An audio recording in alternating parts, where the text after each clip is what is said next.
My name is Robert Silva, and I fix cars now. I've had epilepsy most of my life.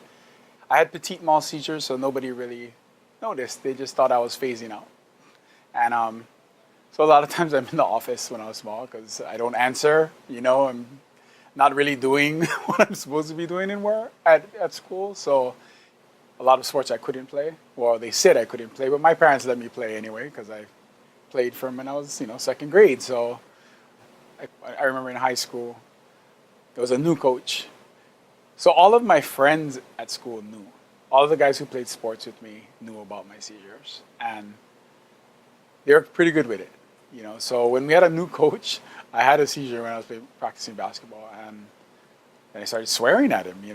And he's telling me, "Come over here." I don't know what else I said, but I was supposedly swearing at him, and he was walking towards me, and then all the other guys on the team, they like tackled him and said, "Leave him alone. He's having a seizure." So there's a lot of people that they kind of have that feeling, of a seizure's coming. My problem with seizures was that I could not detect it, or I felt like I could feel it, but I could never tell somebody that it's coming. And because of that, I couldn't do a lot of things. In high school, I had to go 2 years without having seizures to get my license. And I went 2 years. My dad got me a '65 Mustang. I started driving. 1 month later, I had a seizure. Flew right through the windshield, creamed the car in front of me, and I went through the windshield. So I was on the sidewalk when I got out of my seizure. And my dad is a policeman. He was about 4 cars behind me. And so he's like, "Oh, how are you doing?" I'm like, "Oh, I don't know. I got a headache." My whole head was covered in blood.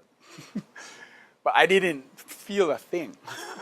It wasn't, it wasn't sore or anything like that. So the doctors were saying, it's probably good that I was in a seizure, because when you're in the accident, you're very relaxed. You kind of just go with the flow. If someone's conscious, they kind of stiffen. And when you stiffen, that's when things break. But because I was having a seizure, a petit mal seizure, I kind of just banged around in the car, and I had a cut on my head. So after that, we kind of fixed that Mustang, and it sat in the garage for another 10 years until I had brain surgery, and then I started fixing the car, and that's why I fix cars now, because I've been restricted from driving for a while.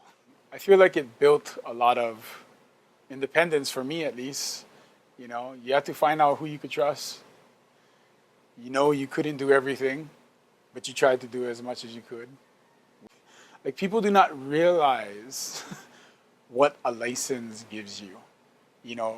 Whether it be job restriction. Like, I could work. I had my bachelor's degree, but if I can't get to the place at a time, a certain time, I can't work there.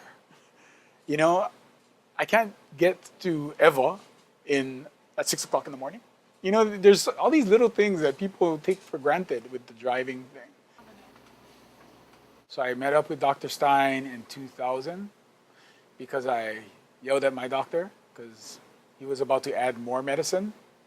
So I had 25 pills. He told me, let's try this one. I'm like, no, I don't want to try. Let's take away medicine. That was with me. You taking that much pills? I had everything. I had receded gum lines, perms. You name it. I had every side effect you can have on medicine. And so when they said to add another medicine, we had a big argument in that doctor's office. A month later, that's when I saw Dr. Stein.